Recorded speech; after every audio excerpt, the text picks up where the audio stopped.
Bienvenidos a un nuevo capítulo de Shot Financiero. Otro lujo nos damos hoy porque entrevistamos a Federico Sturzenegger. Federico surgió de ese semillero espectacular que es la Universidad Nacional de La Plata y posteriormente completó el doctorado en MIT. Fue convocado por José Luis Estensoro para que lo acompañe en la transformación de YPF en los 90 y posteriormente dirigió la Escuela de Negocios de la Ditela. Fue titular del Banco Ciudad de Buenos Aires en la gestión de Mauricio Macri y cuando Mauricio Macri asumió la presidencia en el 2015, lo llevó al Banco Central de la República Argentina. Hoy es el ministro de Desregulación y Transformación del Estado y uno de los hombres más importantes del gabinete de Javier Milei. Un lujo hoy en Shot Financiero, Federico Sturzenegger. Estás escuchando Shot Financiero con Guillermo Willy Laborda. Shot Financiero es presentado por Puente Holding UK, una compañía especializada en Wealth Management, Sales and Trading, Capital Markets e Investment Banking, basada en el Reino Unido y con oficinas propias en Argentina, Paraguay, Uruguay, Panamá, Estados Unidos y España. Puente cuenta con más de 100 años de trayectoria y 35.000 clientes en todo el mundo, entre individuos, empresas, instituciones y sector público.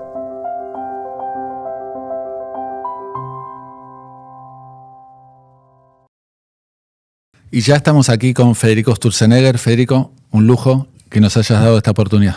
No, un placer acompañarte hoy. Federico, primer pregunta, ¿cómo te surgió la vocación por la economía? Imagino por influencia paterna. Bueno, a ver, yo creo que todos nosotros desarrollamos en la vida una pasión, ¿no? Creo que somos muy afortunados los que en algún sentido podemos encontrar esa pasión. Es como que estás moviendo una perilla y de repente hace clic, ¿no? Y decís, es esto. Y creo que efectivamente cuando esas pasiones se desarrollan cuando uno es muy pequeño, ¿no? Entonces, yo siempre digo, ¿por qué en las familias de médicos hay tantos médicos? Y me parece que es bastante obvio, porque vos escuchás a tus padres hablar sobre lo que es curar, digamos, toda esa experiencia, y me parece que obviamente es como que te engancha, ¿no? Como que te entusiasma, te apasiona. En el caso mío, es una familia donde en casa se hablaba mucho de política. El economista tiene una visión, como decís, mi padre es economista, tiene una visión del bienestar social, digamos, de ver la sociedad de una manera de cómo puede, digamos, usar mejor sus recursos y satisfacer mejor las necesidades de las personas. Y eso, claro, es una agenda apasionante, ¿no? Y bueno, me parece que de ahí un poco fue surgiendo esa pasión. ¿Y cómo fue hacer la secundaria en el Colegio Nacional de La Plata en épocas de la dictadura? Bueno, sí, yo entré al Nacional en el año 78, egresé en el año 83, o sea que fue un periodo que, bueno, sobre el final fue de mucha efervescencia, ¿no? Porque volvía a la democracia, bueno, nosotros estábamos egresando, terminando secundario ese último año, el año del retorno a la democracia, y yo lo recuerdo muy bien. Era un colegio, es un colegio universitario, es un colegio que tenía mucho nivel, sobre todo lo que tenía muchísimo, a mí me acuerdo que me impactó muchísimo y me gustó y me apasionó muchísimo, fue toda la secuencia de literatura, ¿no? O sea, recuerdo a mis profesores de literatura como si fueran hoy, recuerdo los libros que leíamos, era una... ¿Qué nombres de profesores recordás? Bueno, el profesor Negri, lo tuvimos 2 años, el profesor Chuchuy. Entonces, para que te des una idea, por ejemplo, Chuchuy, nosotros después de clase nos íbamos un grupo de alumnos a un bar a seguir hablando sobre literatura, sobre política, sobre temas de la vida en general, pero cosas interesantísimas, o sea, teatro del absurdo, leíamos Ionesco, leíamos... Hebel, leíamos, me acuerdo que en primer año nosotros leímos la Antígona de Sófocles, sí, la Antígona de Anhui, que es una cosa absolutamente extraordinaria, me acuerdo yo todavía leyéndola y llorando al leerla, y la Antígona Vélez de Marechal, ¿no? Entonces fíjate la riqueza de ese programa que iba conectando, ¿no? Literaturas de distintos lugares, de distintas épocas, en este caso con un tema común, ¿no? ¿Y es cierto que el bibliotecario del colegio te facilitaba a escondidas libros censurados? Claro, ¿Por la dictadura? Bueno, claro, la dictadura, había libros censurados, y entonces, por ejemplo, un libro que estaba censurado era La rebelión de las masas, de Ortega y Gasset, ¿no? Entonces, me acuerdo que el bibliotecario decía, toma acá. O sea, el tipo también era muy divertido y nada, en realidad estaba prohibido y, bueno, había como un mercado negro, digamos, de los libros, ¿no? Sí.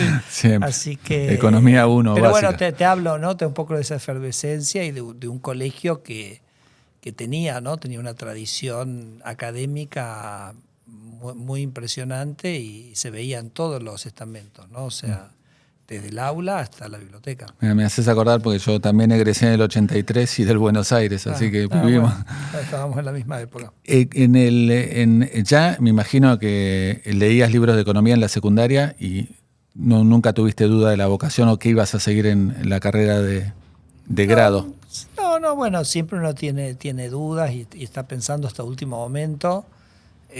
Cuando era joven era un lector voraz, ¿no? O sea, leía tanto los libros de Asimov de historia de la ciencia, hasta temas, qué sé yo, de historia del arte. O sea, creo que yo sobre todo soy una persona muy curiosa y, bueno, me acuerdo que los años del secundario fueron de absorber muchas cosas y leer muchas cosas. ¿Cómo hiciste para hacer la carrera de Ciencias Económicas en la Universidad Nacional de La Plata en 3 años y medio? Mira, en realidad lo que ocurrió es que la carrera de economía tenía, en el primer año se hacía microeconomía, que yo la hice con Jorge Sereno, y en el segundo año se hacía macroeconomía, ¿okay? Que creo que la hice con Mario Sichowski, pero no recuerdo muy bien. Pero no eran correlativas. Entonces, si vos hacías micro y macro el primer año, virtualmente en términos de lo que es la progresión de la carrera, ganabas un año. O sea, de 5 la bajabas a 4. Bueno, después obviamente había que empaquetar dentro de ese periodo el resto de las materias y después no sé cómo se ganó medio año más. Se ve que estaba muy apurado.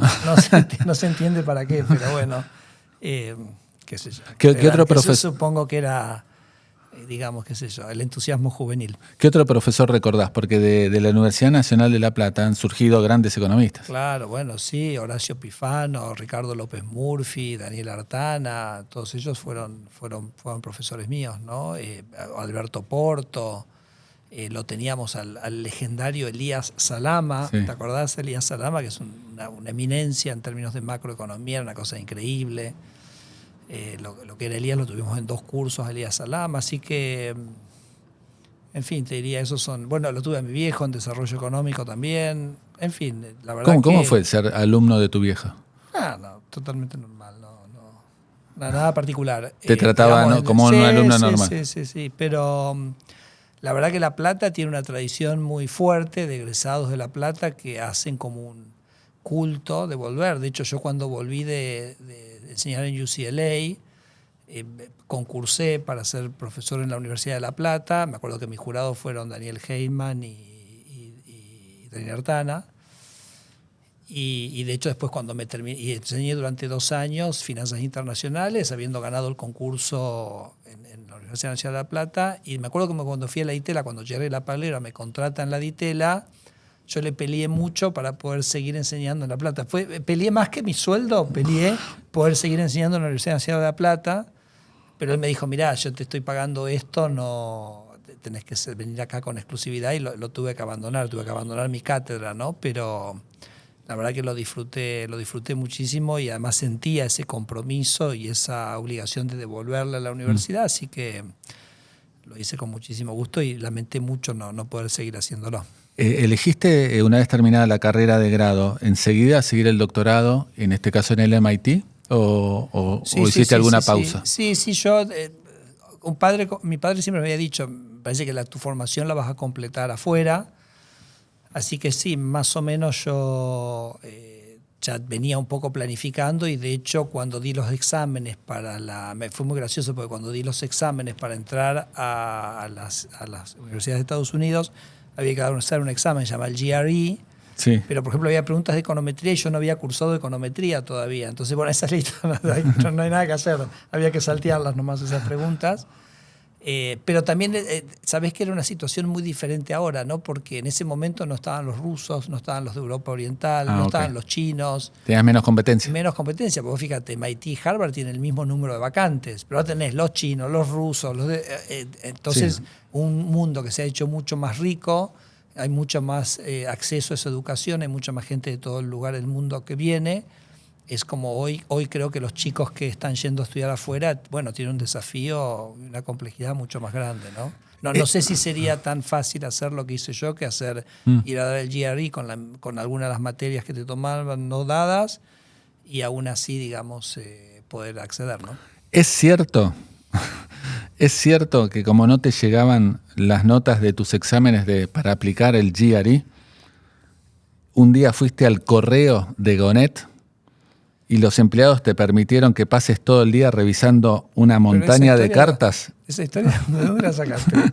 Y después de revolver la pila durante 4 horas, ¿encontraste la carta con las notas? Creo que fue menos de 4 horas, pero sí, efectivamente. O sea, acordate, en ese momento era todo papel. Sí, No era como era ahora todo, que era todo digital. papel. Y tardaba tiempo. Y todo tardaba. De hecho, por ejemplo, a Harvard no apliqué porque el paquete que yo mandé a Harvard se perdió en el correo. Entonces, así que bueno, era medio como una lotería, ¿viste? Con el correo argentino era una lotería. Pero yo tenía que meter en la aplicación las notas del GRE, que eran como unos papelitos que te mandaba el GRE. Y no me llegaba, y se te vencía el plazo. Se me vencía el plazo. Entonces en un momento le digo a mi ¡Qué viejo, desesperación! yo no sé qué hacer, o sea, porque es como que nada, estoy dependiendo del correo, mi futuro depende del correo. Y entonces le digo, me voy al correo de Gonet a ver si estaba. Había una estafeta postal en Gonet, que era de donde nosotros sabíamos que el cartero venía a casa, ¿no? Así que las cartas iban ahí.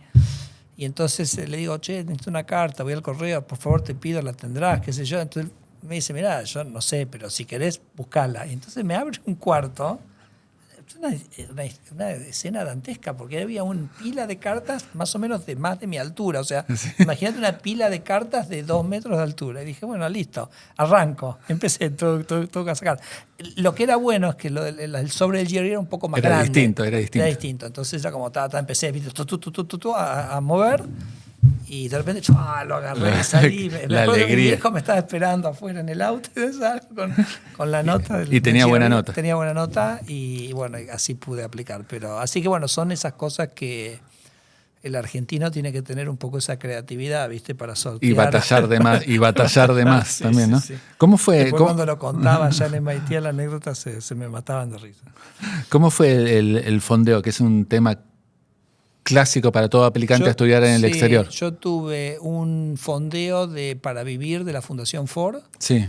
Y después lo que había ocurrido es que ese año había un profesor en MIT bastante conocido que se llama Stan Fisher, que después fue presidente del Banco Central de Israel, y fue economista, fue el número 2 del Fondo Monetario durante muchos años.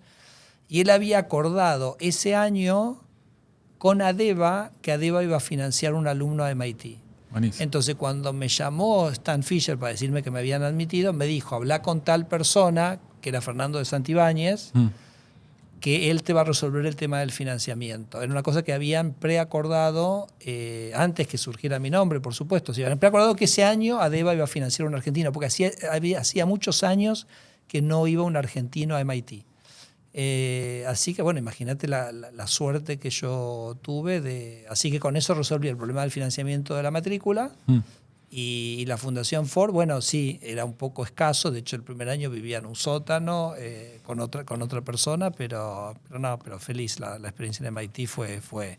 Bueno, como todo estudiante de doctorado es una experiencia dura, ¿no? Eso es un lugar muy exigente, pero no, buenísimo. ¿Qué profesores recordás del MIT? A todos, la verdad que a todos. Es que yo, por ejemplo, la secuencia de macro, la primera mitad del año la dio Rudy Dornbush, que después terminó siendo mi asesor de tesis, pero después la dio Olivier Blanchard, que creo que es el mejor profesor que tuve en mi vida, es una cosa de locos. ¿Qué tenía de diferente para hacerlo el mejor profesor? No, que vos te surgía como él iba explicando, se entendía todo, pero cuando te surgía una duda, él en realidad te te estaba contestando la duda que te iba como apareciendo. Es como que iba anticipando todo y no necesitabas preguntar nada porque era, esto, y ahí me lo explicaba, ¿no? Una cosa pero absolutamente maravillosa en términos didácticos. Y imagínate que porque en MIT eran como 4 módulos la parte de macro y el último me lo dio Robert Solow, que es como una eminencia de la cosa histórica. Así que, pero después Peter Diamond, que después ganó el premio Nobel también, nos enseñó la parte de micro. Lo tuve a Jean Tirole, que después se fue a Toulouse, pero que esos años estaba en MIT, también premio Nobel, que me enseñó organización industrial. Lo tenía a Paul Krugman, que hizo la parte de comercio, que después premio Nobel también, que terminé siendo ayudante de él después. ¿Terminaste? Sí. Y de hecho la tesis la hice con Dornbusch como asesor principal y Krugman como el segundo, ¿no? ¿Qué tema elegiste para la tesis? Temas de inflación, Okay. como siempre, digamos, en Argentina, digamos, las dinámicas de inflación, modelos de equilibrio general en economías con sustitución de monedas, creo que ahora se llamaría el bimonetarismo o algo así, pero bueno, Krugman Dornbusch y Krugman eran totalmente diferentes, porque Dornbusch era un tipo totalmente extraordinario como persona, una persona que le gustaba el arte, le gustaba la comida y que además compartía eso con los alumnos. Entonces para mí fue como un despertar, porque yo, claro, yo era medio como lo que se podría decir un traga, ¿no? O sea, mis libros, nada, no salía, tú estudiar. Y después me encuentro con esta persona que para mí era como un ídolo por lo que había hecho en la academia y el rol que tenía, y de repente te das cuenta que el tipo disfruta de la vida de una manera mucho más amplia, ¿no? Mira. Entonces como que a mí como que me abrió mucho el bocho como persona, ¿no? Digo, no, pero si esta persona, que es la persona que más respeto en esto, encuentra, digamos, mucha más diversidad, muchos más intereses, etcétera, entonces creo que eso a mí me ayudó muchísimo para crecer como persona y convertirme en la persona que soy. Y Krugman teníamos un problema con Krugman, que es el siguiente, que Krugman es probablemente la persona más inteligente que yo he conocido en mi vida. Entonces el problema que tiene para el interlocutor, que una persona sea tan inteligente, es que esa persona cuando hace un razonamiento, claro, hay ciertas cosas que vos omitís porque para vos son obvias. Claro. El problema es que cuando lo que él le omite... Claro, no es obvio para vos. Entonces, y no termina entendiendo. No, entonces vos no entendés lo que te está diciendo, pero es porque en realidad va tan rápido, va como en otra dimensionalidad de inteligencia. Entonces como que a veces la comunicación con... A veces personas tan inteligentes no son buenos profesores, por ejemplo. Pero bueno, o sea, en realidad él como que... Es como que decía, esto no te lo voy a explicar porque es obvio, pero no, explícamelo porque no lo entiendo. No es tan obvio. Pero además Krugman es el único profesor que en un momento no pudo seguir una clase. Porque ¿qué pasó? Viene un día a clase y había este paper que acaba de salir, este trabajo que acaba de salir de Helpman y Grossman en el American Economic Review. Entonces empezó a desarrollar el paper y de repente se dio cuenta que no lo podía terminar. Claro, porque no lo había preparado. O sea, había mirado un poquito el paper y digo, esto lo saco, ¿entendés? O sea, es tan inteligente, lo saco. Y después se dio cuenta que no, que había algo que le faltaba. Y digo, bueno, listo, vamos a hacer otra cosa. Pero, o sea, tenía ese nivel de inteligencia que podía ir a replicar un trabajo académico que lo había hojeado y lo podía hacer. En ese caso no lo pudo hacer, pero te da una indicación de lo que era el personaje. ¿Y seguías de cerca estando en el MIT lo que pasaba en Argentina? Sobre todo, porque vos terminaste en el MIT en 1991 y la primera... en el 87, la inflación fue en el 89. Eso, ¿cómo viviste? Mirá, seguíamos, sí, pero tené presente que no había internet. Claro.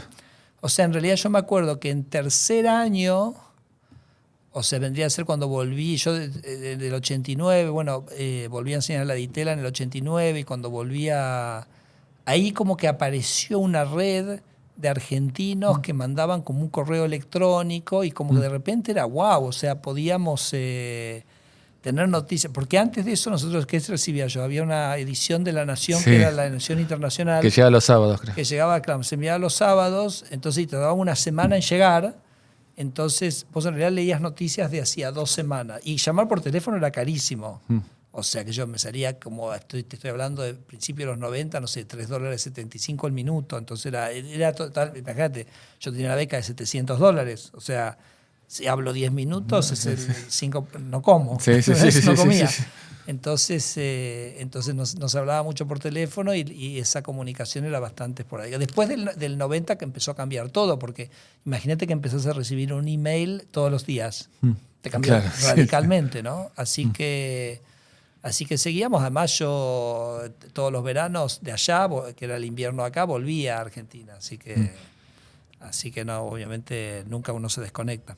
Terminás el doctorado en el 1991 y vas a dar clase a UCLA. Claro, a mí Dornbusch, ¿Por qué?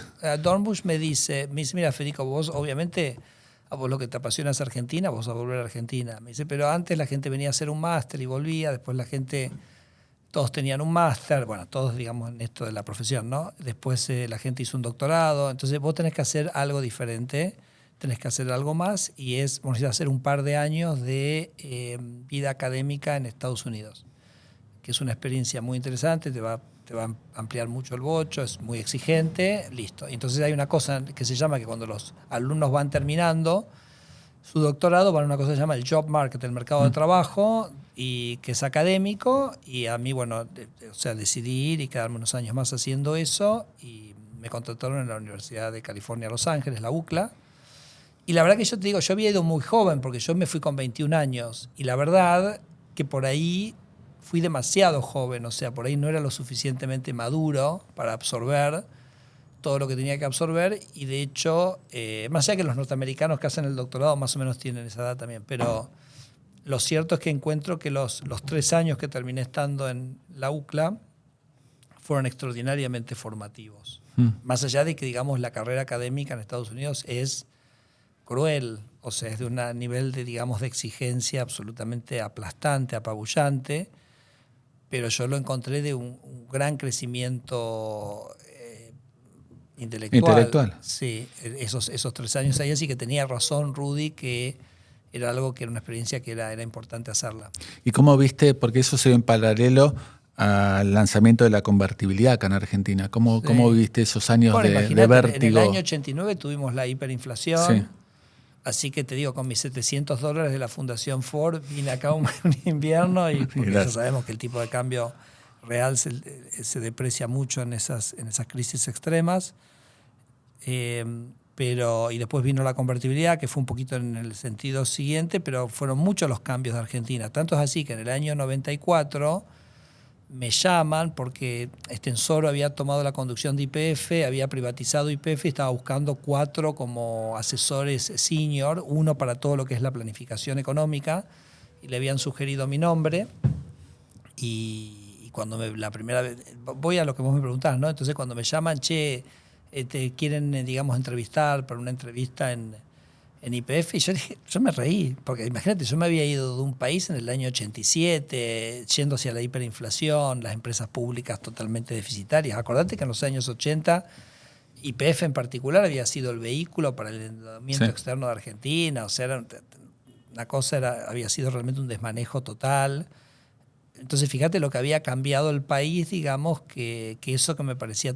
Después me convenció un amigo mío, que se llama Ricardo López Murphy, que había sido profesor mío, me dijo, Federico, vení, conocelo a este personaje, porque... Y listo, si no tenés ganas, no... ¿Y cómo era Pepe Stensoro? No, mira, entré a la reunión con... Al final me convenció, dije, bueno, voy, total, me como un asado en casa, que la carne en Los Ángeles no es ni por asomo tan buena, y vuelvo, ¿viste? Y chau.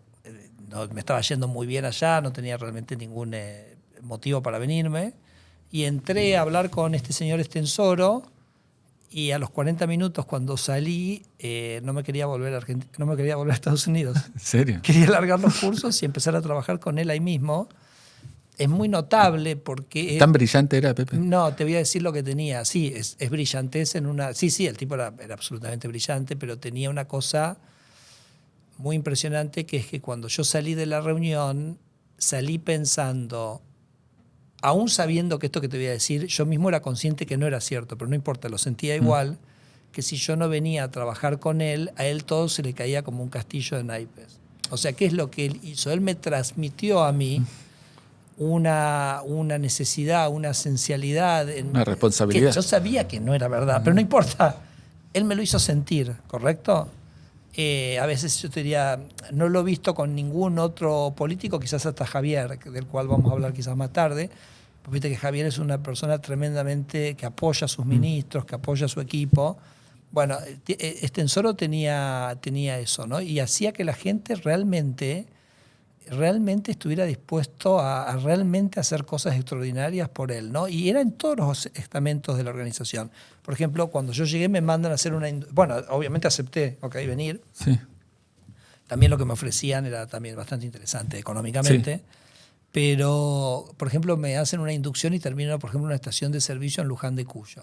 Entonces, la persona, no sé si era el dueño de la estación o el que estaba sirviendo, me dice, no, acá vino Estenssoro una vez, me dice, y caminó por toda la playa y por allá lejos, allá donde está ese pinito, agarró un papelito, levantó un papelito y lo tira a la basura, ¿no? Y yo le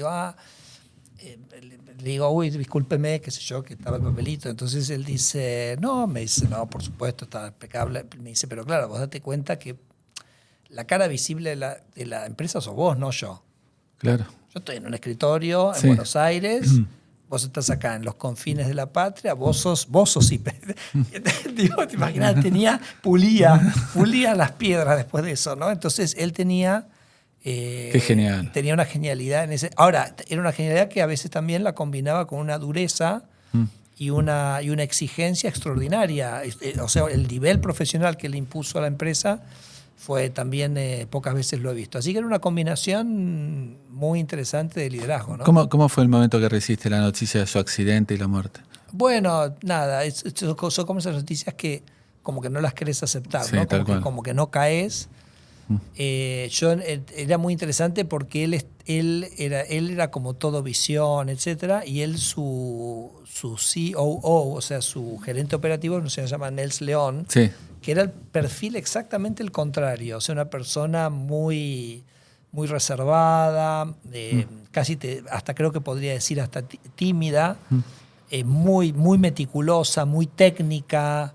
A la noche antes de irse a dormir revisaba cómo venían los mamómetros de todos los pozos de YPF, o sea, ese nivel de obsesión. Pero hicimos como muy buena relación con León porque fue el que lo sucedió a José Estenssoro y seguí trabajando con él y después con Roberto Monti, ¿no? Después del tiempo me di cuenta que mi pasión no estaba ahí. O sea, de un momento empecé a pensar, si llego a los 50, 60 años y lo que logré en mi vida es que esta empresa no se haya ganado, no sé, 100 millones más, 200 millones más, lo que fuere, pensé que no me iba a sentir lleno, sí, ¿no? Entonces, ahí, digamos, decidí cómo volver a mi track académico, siempre con la expectativa en algún momento de lo que es mi verdadera pasión, que es el servicio público. Acá en este podcast, tanto Jerry de la Paulera como Juan Pablo Nicolini relataron lo que fue una reunión que mantuvo con vos, Jerry, y la Paulera para convencerte que te sumes a la Ditela.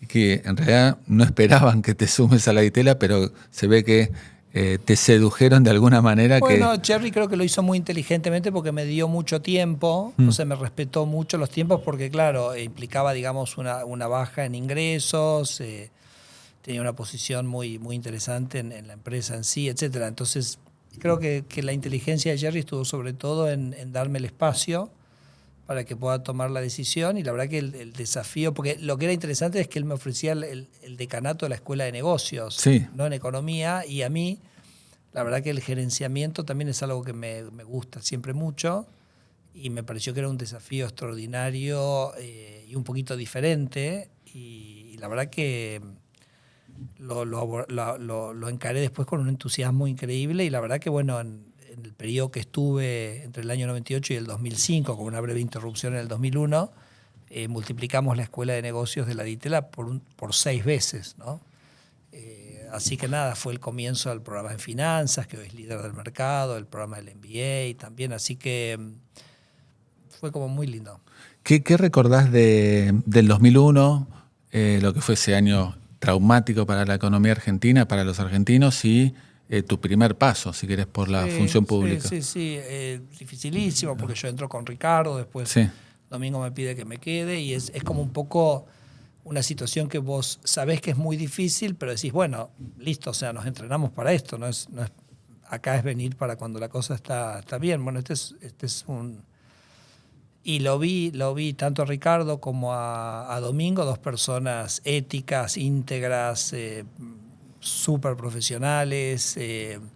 Domingo hizo una batalla extraordinaria, pero bueno, en un contexto complejo, ¿no? Porque vos pensás que es como que el mundo, Argentina se había apostado a la convertibilidad, obviamente tenía mucho apoyo popular la convertibilidad, aún incluso en esos momentos finales, pero la crisis rusa en el año 98 había generado un fortalecimiento del dólar inédito, porque fue una crisis inédita también, ¿no? Porque fue una crisis donde el mercado del mundo cambió cuando Estados Unidos no apoya a Rusia, todo el conjunto de mercados emergentes como clase de activo perdió valor y entonces el dólar se había apreciado un montón. Y el peso estaba atado al dólar. O sea, Sí. que Macri tiene una anécdota, que a mí me parece que es una ilustración bastante interesante de esto, que él me decía, claro, los 90 era como que vos salías en un cohete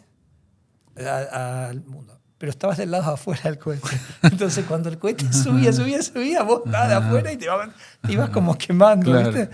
Entonces, esa idea, digamos, de que nos arrastró, ¿no? Porque, bueno, eso es lo que Está tiene. lo de Brasil también en el... Claro, no, justamente la crisis rusa después derivó en la devaluación de Brasil, que digamos que potenció, digamos, ese atraso cambiario en Argentina. Entonces, bueno, era un contexto complejo donde vos tenías que ordenar lo fiscal, y la verdad que Argentina ordenó fiscalmente sus cuentas ese año, y después era un tema, digamos, de... También político.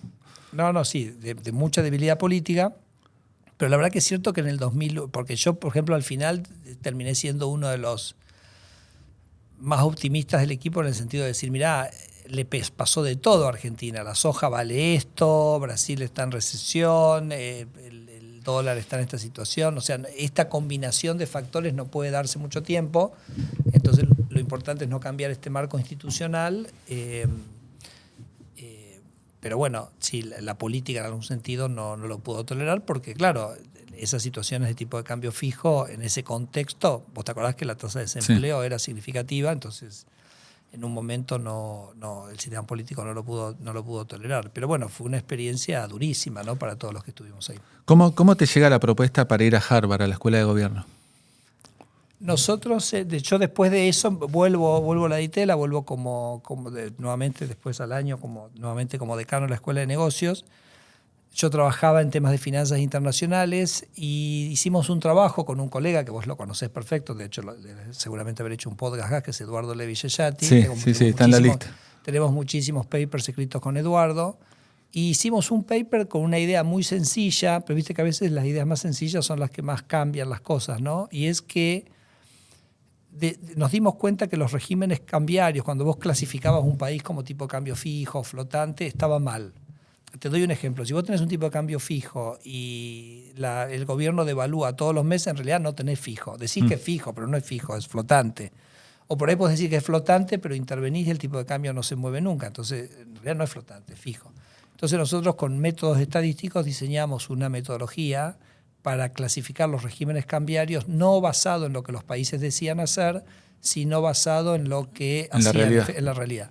Y cuando hicimos esa base, ¿no? Pero lo interesante de eso fue que había un montón de predicciones de la literatura, que ya venía desde Mandel, digamos los trabajos de áreas monetarias óptimas de Mandel, etcétera, que decían, bueno, estos son los países que tendrían que elegir fijo, estos son los que tendrían que elegir flotante, o sea, una serie de conclusión, el efecto de este régimen sobre la tasa de inflación, y nada de eso se veía en los datos, pero cuando aplicamos nuestra base de datos, todos esos resultados emergieron.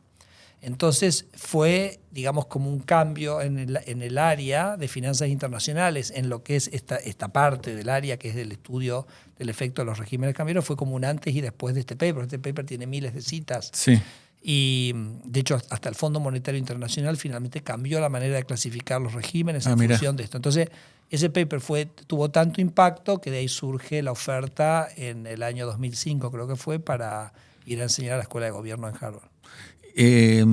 ¿Cómo conoces a Mauricio Macri y cómo surge la propuesta para ir a presidir el Banco Ciudad? El Banco Ciudad, sí, sí. Bueno, ahí durante muchos años le organizaban como almuerzos a Mauricio. Había un grupo que era con economistas, éramos 2 o 3, ¿no? Entonces yo como que se hizo como una costumbre yo te diría 4, 5, 6 meses teníamos un almuerzo para contar un poco cómo venían las cosas, ¿no? Y así como que con el tiempo nos fuimos conociendo y él sabía que yo tenía esa pasión por el servicio público, entonces él sabía que en algún sentido yo estaba disponible, más allá de que yo estuviera en Harvard. Cuando yo estaba en Harvard y venía, siempre me hacía un punto de venir a verlo, de charlar un poco con él. Y entonces, bueno, cuando él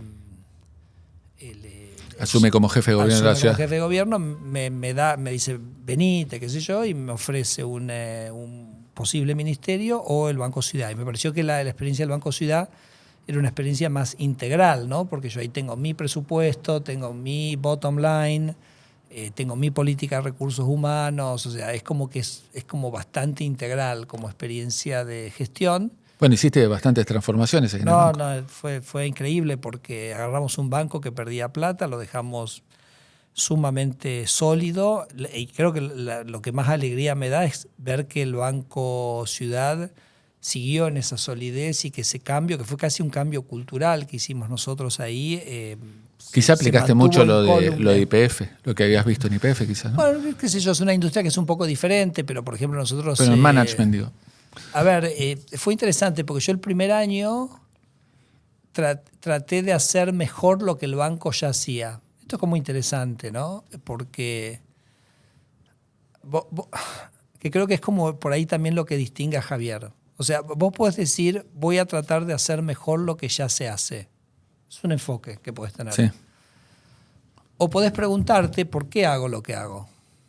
Tengo que hacer, porque por ahí estoy tratando de hacer mejor algo que no debería hacer, ¿correcto? Sí.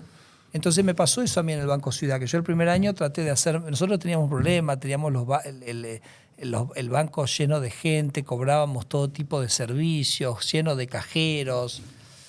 Obviamente al gremio le venía muy bien esa estrategia porque muchos cajeros, muchos empleados, qué sé yo. Y el banco perdía plata, estaba en un negocio que moribundo, porque el cobro de facturas no es un negocio que puede ser sustentable para un banco de esa magnitud. Nadie le sacaba un crédito en el banco, porque no vas a entrar en un banco que digamos, tenés una cuadra de cola. O sea, ¿qué voy a hacer a ese lugar? ¿Okay? Entonces, durante un año traté de hacer mejor todo lo que el banco hacía y al año me di cuenta que estaba en el mismo lugar donde había arrancado. Y ahí dije, no, pero yo tengo que hacer algo diferente. Y lo que me di cuenta es que el banco se había concentrado en este negocio que yo llamo el negocio transaccional, del cobro de cosas, y tenía el mejor fondeo de Argentina, porque la mitad del fondeo era de los depósitos judiciales, que son depósitos largos. Entonces yo podía dar créditos largos de una manera mucho más cómoda que cualquier otro banco. Entonces me di cuenta que los bancos no podían competir, los otros bancos del sector privado no podían competir con nosotros, pero nosotros nos estábamos animando a ser un banco, queríamos ser una agencia de cobro. Entonces ahí empecé un proceso radical de transformación y bajé las operaciones de caja de 1.200.000 por mes a 400.000. O sea, vacié las sucursales. La gente dice, este flaco está loco. Porque es como que y entonces este dinero que como nadie nos pedía un crédito, porque era un lugar absolutamente inabordable, se vaciaron las sucursales, la gente nos empezó a pedir créditos.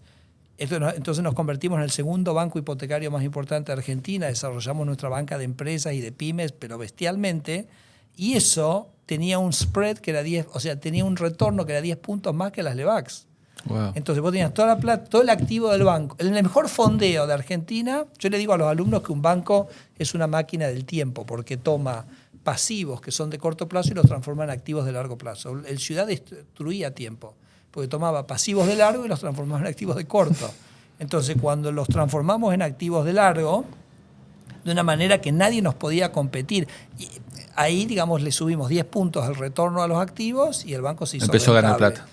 Pero que fue muy interesante desde el punto de vista cultural, porque cuando yo le decía a los otros, a los gerentes, los otros bancos no pueden competir con nosotros, era como que no me podían creer lo que yo les estaba diciendo, ¿no? Porque siempre se habían sentido, en algún sentido, con un complejo de inferioridad. Me pasó también, por ejemplo, que nosotros el día que yo llegué al Banco Ciudad le dije a todos los gerentes que me muestren las tarjetas de crédito del Banco Ciudad. Y los que no tenían tarjeta de crédito del Banco Ciudad, bueno, a poco tiempo se fueron. Pues digo, pero si vos no tenés una tarjeta de crédito, uno me agarró y me sacó la American Express, la del Galicia. Digo, ¿dónde está la de Ciudad? Quiero saber dónde está. Entonces yo le dije al gerente de marketing, le digo, mira, va a ser lo siguiente, metete en la página del Nación, metete en la página del Galicia, metete en la página del HSBC, del Francés de Santander y fíjate qué promociones tienen sobre las tarjetas de crédito y me las pones todas, todas, las sumás de todos y me las pones todas en la tarjeta del Banco Ciudad. Y entonces me dice, no, pero sí, le digo, escuchá, el Santander hace una promoción, tiene 2 millones de tarjetas, le cuesta un montón. Vos tenés 20.000, tenés 500.000 clientes y tenés 20.000 tarjetas. Entonces a vos no te cuesta nada, hacer una promoción porque no tenés clientes sobre los cuales hacerla. Entonces, por ejemplo, arrancamos con cine 4x1. Sí. Con la tarjeta de crédito de Ciudad, 4x1 cine. O sea, 1 por 1 iban 4. Y vos sabés que fue interesantísimo porque el mes 2 no pasó nada, mes 3 nada, mes 4 nada, mes 5, pucha, digo, pero ¿qué pasa? Y el mes 6, 2.000 tarjetas. Y el mes 7, 3.000 tarjetas. Y el mes 8, 5.000 tarjetas. Y cuando me fui, teníamos 250.000 tarjetas, o sea, prácticamente casi la mayoría de los clientes. Entonces, pero fíjate cómo tomó tiempo, ¿no? A veces también el cliente quiere estar seguro de que podés sustentar, ¿no? Sostener las cosas que estás diciendo. Así que fue un tema, digamos, de cambio cultural en la actitud, en la cultura organizacional, que fue o te cuento otra anécdota. Por ejemplo, paso por un cajero, no andaba el cajero. Me acuerdo, Córdoba al 5.000 por allá, ¿ok? Entonces lo llamo Alejandro de Luca, que era el chico que manejaba los cajeros en el Banco Ciudad. Le digo, nos están dando este cajero, ¿dónde? Sí, a ver, déjame que... sí, acá veo que está caído por esto, buenísimo. Le digo, listo, llamando a alguien a arreglarlo. Buenísimo, le digo, mándalo. Lo que sí, mándalo rápido, porque yo de acá no me muevo hasta que este cajero no está andando. Y esperé 5 horas, y me fui cuando el cajero estaba andando. Pero conceptualmente, para la organización, es como un shock, ¿me entendés? Que decir, no... Si un cajero no anda, no es aceptable que este banco tenga un cajero que no ande. Terminamos ganando los premios de uptime de los cajeros después en la Red Link. Pero es por eso, ¿no? Porque vos le das a la organización una señal muy contundente. Bueno, un cambio cultural también. Sí. O sea que eso fue como una cosa muy, muy linda. Y Federico, ¿cómo...? Y creo que, me parece que al final eso es después lo que más persiste, ¿correcto? Porque vos le cambiaste la cultura organizacional. Y yo además digo que hasta al empleado le gusta trabajar las organizaciones, cuando vos le ofreces un proyecto noble, además la gente te acompaña incondicionalmente, ¿no? Seguro. Así que ese cambio fue muy bueno y persistente. ¿Y cómo tomás la decisión de ir al Congreso en la elección del 2013? ¿Y qué anécdotas recordás de tu paso por el Poder Legislativo? Bueno, yo le digo a mis alumnos que nunca he comido los hongos alucinógenos que te venden en Ámsterdam, sí, pero que he estado en el Congreso argentino. O sea, yo sé que es más o menos lo mismo, porque entras ahí, no entendés nada, hace sentido, qué sé yo. Pero fue muy gracioso porque yo era como yo la verdad que soy una persona curiosa, como dije al principio, y soy una persona que cuando siento que un desafío está satisfecho, busco otro desafío. Y me parece que yo nunca pensé que iba a estar 6 años en el Banco Ciudad. En mi 6º año dije, bueno, ya todo lo que más o menos quería hacer lo hice. Quizás me hubiera quedado unos meses más porque ya estaba terminando el edificio en Parque Patricio, pero la verdad que no. Entonces voy a otro desafío. Y tenía ganas de hacer esta experiencia en el Congreso, me parecía algo que me atraía mucho, etc. Y me acuerdo que cuando le digo a Macri, bueno, quiero hacer otra cosa, quiero ir al Congreso, me dice, yo pensé que eras inteligente.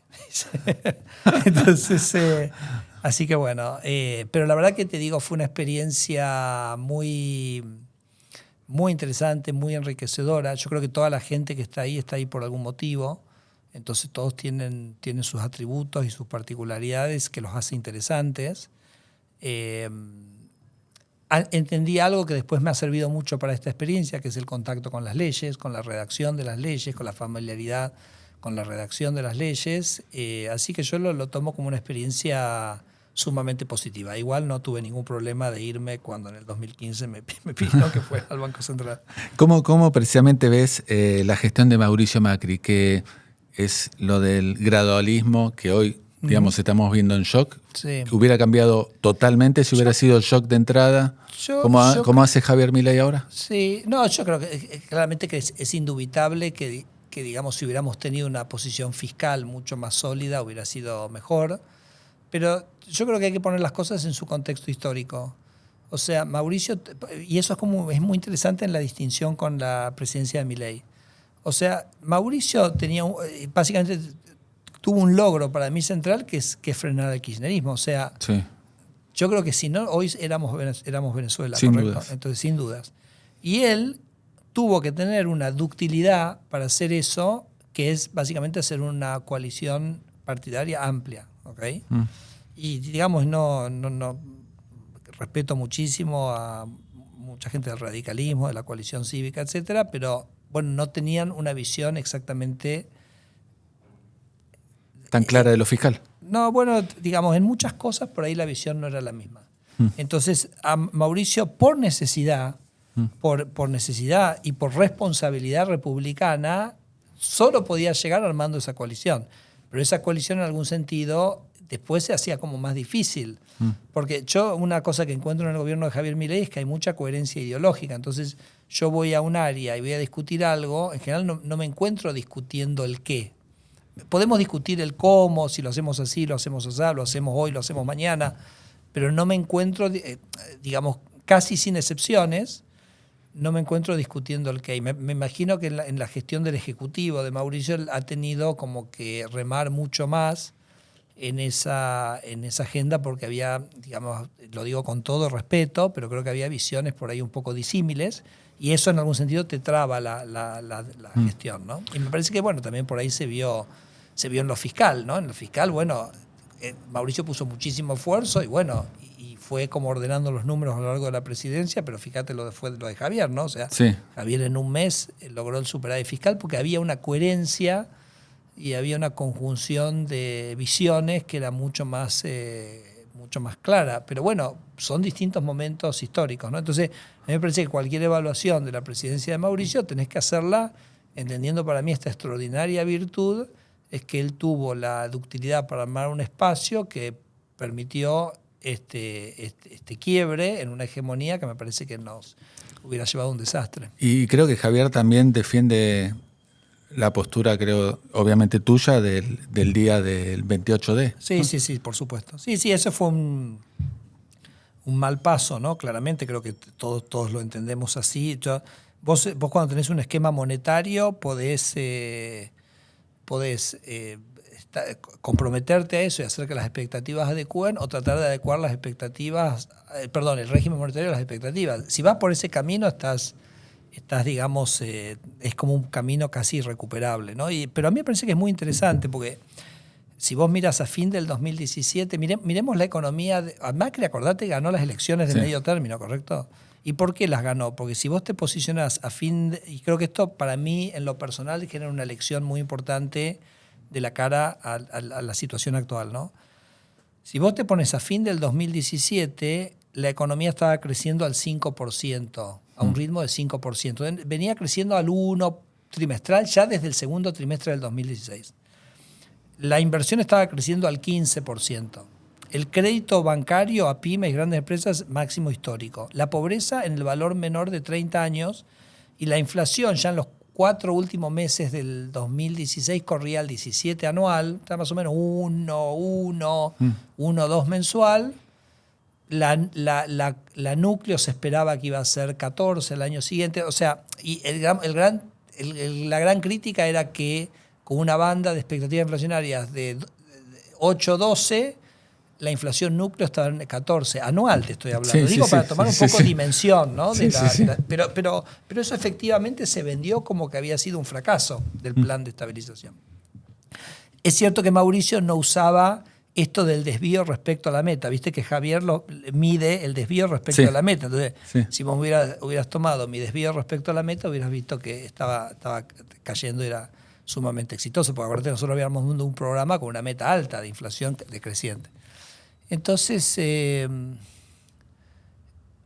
la pregunta es ¿por qué un gobierno que económicamente le iba tan bien, en algún sentido? Porque te acabo de dar estos números, son fácticos, no es una opinión, nada, son los números. ¿ok? 17% de inflación y 5% de crecimiento. Pobreza menor en 30 años. ¿Por qué en algún sentido desvía su rumbo? Y eso me llevó a mí a la teoría del Triángulo de las Bermudas. Ah, sí. Entonces, mi Triángulo de las Bermudas es que en Argentina vos tenés intereses sectoriales que chupan rentas del resto de la sociedad. Después Javier le dio el nombre de la casta, ¿no? O Sí. sea, yo por ahí lo llamaba el establishment. Pero Javier le dice la casta sindical, la casta empresaria y el peronismo como gran ordenador y gestor de esa casta, ¿no? Entonces yo creo que después de las elecciones de medio término, Las 14 toneladas. La casta se asustó. ¿Y las 14 La toneladas? casta se asustó. Ah, ok. Y entonces la casta se asustó y el resultado fue las 14 toneladas y el convencerlo a Mauricio Macri que el Banco Central estaba llevando la economía a una recesión. Y decía, pero escúchame, si la economía crece el 5, o sea... pero bueno, insistieron, o sea, como hubo un ataque a la política de estabilización y hubo un ataque, digamos, institucional, entonces me parece que es una reflexión bastante interesante, que es que no alcanza en Argentina con resolver la economía. Tenés que resolver, digamos, qué vas a hacer con estos agentes bloqueantes del cambio, refractarios al cambio, la gente que se beneficia del status quo en Argentina. Hay muchas son mafias más que agentes. Sí, bueno, yo los llamo los agentes bloqueantes, Sí. ¿no? Y sí, bueno, entonces, ¿qué estrategia vos vas a tener? Sí. Y yo creo que el gobierno de Mauricio tuvo una estrategia en algún sentido tratar de comprarlos, o sea, decir, bueno, te doy dinero, con eso gano tiempo y avanzo con las reformas, pero la verdad que las reformas, y yo repito, la segunda mitad del 2017 para Macri fue muy bueno, pero estos agentes bloqueantes estaban llenos habían recibido recursos, y entonces esos recursos, cuando sintieron que el gobierno de Macri era posiblemente una amenaza para ellos, los desplegaron en una lucha contra el gobierno, ¿no? Entonces, por eso yo desarrollo esta teoría de que para mí, para poder, digamos, controlar a estos agentes bloqueantes, vos en algún sentido tenés que sacarle sus fuentes de financiamiento. Y a mí me parece que el ejemplo más patente y más visible que tenemos de que esa es la estrategia es lo que hizo la ministra Petovelo con los piquetes. O sea, Argentina tiene una ayuda social que iba a través de unos intermediarios, llegaba a los beneficiarios. Y esos intermediarios, como tenían el poder de esa intermediación, usaban ese poder para movilizar en contra del gobierno. O sea, en Argentina los piquetes se hacían con financiamiento del propio gobierno, sí. ¿Ok? Y llegó una mujer muy valiente que dijo, esto yo lo corto. Digo muy valiente porque hoy lo vemos y decís, sí, mirá qué fácil que era. 20 años estuvimos con el tema. Vos tenés que tener mucha valentía cuando lo haces porque no sabés qué es lo que va a pasar, ¿no? Entonces, yo creo que es un ejemplo de esto del... Si vos desfinanciás a los agentes bloqueantes, ahí es donde verdaderamente, en algún sentido, permitís que las reformas avancen, ¿no? ¿Cómo se doblega digamos, a la casta empresaria? Para mí es con competencia, porque eso es lo que le baja las rentas. Los del sindicalismo tienen todas estas cajas. Y entonces, bueno. Últimas 3 preguntas, cortitas. ¿Cómo conoces a Javier Milei? Yo a Javier lo conocí a través de Guillermo Franco, porque cuando yo era presidente del Banco Central, acordate que yo en las primeras semanas yo absorbo el 25% de la cantidad de dinero. Por supuesto que liberamos tarifas, liberamos tipo de cambio, había mucha demanda de dinero que estaba exagerada por el cepo, entonces como cae la demanda de dinero, eso genera un salto en el nivel de precios. Pero Javier tenía la visión de que en realidad el monetary overhang, o sea, este exceso monetario, implicaba que la inflación tenía que llegar al 180%. Entonces él había calculado que entonces cuando él me ve a mí en una movida absolutamente audaz, que yo contraigo el 25%, él empieza a hacer como escribir, pero muy, muy fuertemente, a veces como es él, un poco exageradamente generoso, defendiendo lo que yo estaba haciendo en el Banco Central. Y un día Guillermo Franco, que yo lo conocía mucho porque él había sido presidente del Banco Provincia cuando yo era presidente de Ciudad, me dice, che, mirá lo que escribe este chico, la verdad que te defiende un montón, qué sé yo. Y en la política, como nadie te reconoce ni siquiera los éxitos. Imagínate cuando alguien te reconoce algo que nadie vio porque no ocurrió, ¿correcto? Entonces ahí lo invité un día a almorzar, que creo que vino con Diego Giacomini, y ahí como que nos conocimos, ¿no? Pero fíjate que fue un comienzo de una relación de extraordinario agradecimiento mío por la generosidad que él estaba teniendo en términos de lo que yo estaba haciendo, de enorme respeto de él, mutuo, por supuesto. Así que bueno, fue una relación que después, a lo largo de los años, la mantuvimos, ¿no? Un diálogo permanente. La anteúltima. Consejo que le das a chicos que están empezando en economía, la carrera. ¿Qué consejo le das? Al Sturzenegger de la que empieza en la Universidad Nacional de La Plata. Sí. No, me parece que es una carrera absolutamente apasionante, ¿no? Porque es una carrera que es una mejora paretiana. Una mejora paretiana es cuando vos encontrás un mecanismo que hace que los dos estén mejor.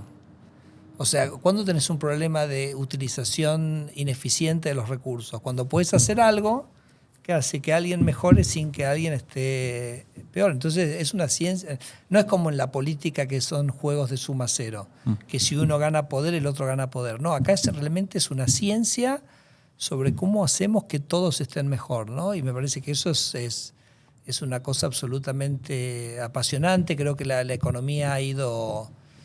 En mi época era mucho macro.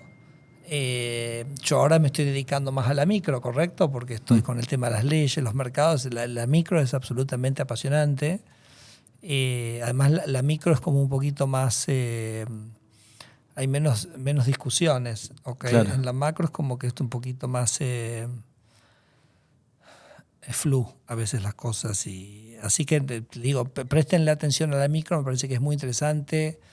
Lo que se ha avanzado en estadística, en econometría, en inferencia causal, o sea, nada, que lo aborden con una mente muy amplia, que no digan, mira, voy a hacer esto, porque es tan rico lo que hay para conocer y la cantidad de subdisciplinas que hay, que tengan una mente abierta para encontrar verdaderamente lo que más les guste. Y la última es algo esperanzador.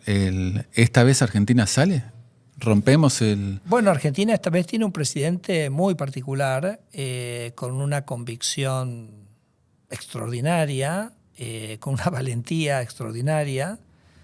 Yo te digo, es impresionante, con gran capacidad de liderazgo, porque es una persona, por un lado, que al defender mucho a sus ministros les permite actuar y les permite hacer, pero que a su vez imprime una claridad en lo que se busca, que es también, creo que también es muy orientativa. Entonces permite que todos, en algún sentido, todos operemos de alguna manera en armonía en términos de la consecución de los objetivos que estamos buscando. Y creo que el resultado se ve. O sea, repito, si uno hace un repaso rápido, creo que lo que distingue a este gobierno es su capacidad de ejecutar y su capacidad de gestionar. O sea, repito, superar el fiscal en un mes del ministro Caputo es increíble. Yo lo digo, es increíble en el sentido que si me lo hubieran dicho no lo hubiera creído. El realineamiento de la política exterior, lo que hablábamos antes de lo que hizo Petovelo con la política social. ¿Qué te voy a decir de la política de seguridad, lo que ha logrado Patricia Bullrich, la revalorización de las Fuerzas Armadas que está haciendo Petri, la propia agenda nuestra de desregulación, que creo que ha sido no solo DNU, ley bases, lo que vos ves todos los días en Twitter, que vamos avanzando. Así que, bueno, todo eso es porque hay un liderazgo muy coherente, un grupo muy coherente, un presidente que apoya, creo que un jefe de gabinete es que también opera muy, muy bien, en sintonía con el presidente para que el equipo funcione. Y bueno, pero digamos, el desafío en Argentina para mí sigue siendo siempre el tema de, digamos, de evitar a los agentes bloqueantes, ¿no? Claro. O sea, no esa es una tarea que todavía no ha terminado, pero yo estoy primero muy honrado de que Javier me haya convocado para este puesto, muy contento porque siento que es un gobierno donde se puede hacer muchísimas cosas, muy acorde a lo que es mi visión. o sea, todos compartimos esa visión común de revalorizar la libertad, la capacidad de la gente de poder elegir su propio destino, que el Estado le ha hecho demasiado sombra. Termino con una frase que decía Alberdi. Alberdi decía: ¿qué le pide la riqueza a la ley? Para crecer y reproducirse. Le dice lo mismo que le pedía Diógenes a Alejandro: no me hagas sombra. ¿No? Entonces nuestra ley se ha metido mucho, nos ha entorpecido mucho, nos hace hacer cosas absurdas. Nos Estás barriendo impone sombra costos. vos, estás sacando Entonces, sombra. estoy tratando, digamos, de que sacar estas cosas que hacen sombra y que la gente pueda operar en mayor libertad. Y creo que ese es el mensaje general del gobierno, y creo que todos compartimos, y muy felices de ser parte de este episodio. Y bueno, me parece que ojalá que sea exitoso. Bueno, mil gracias por tu tiempo. Muy generoso, Federico. No, gracias a vos. Propósito, actitud, resultados. Liderazgo modo Geneia.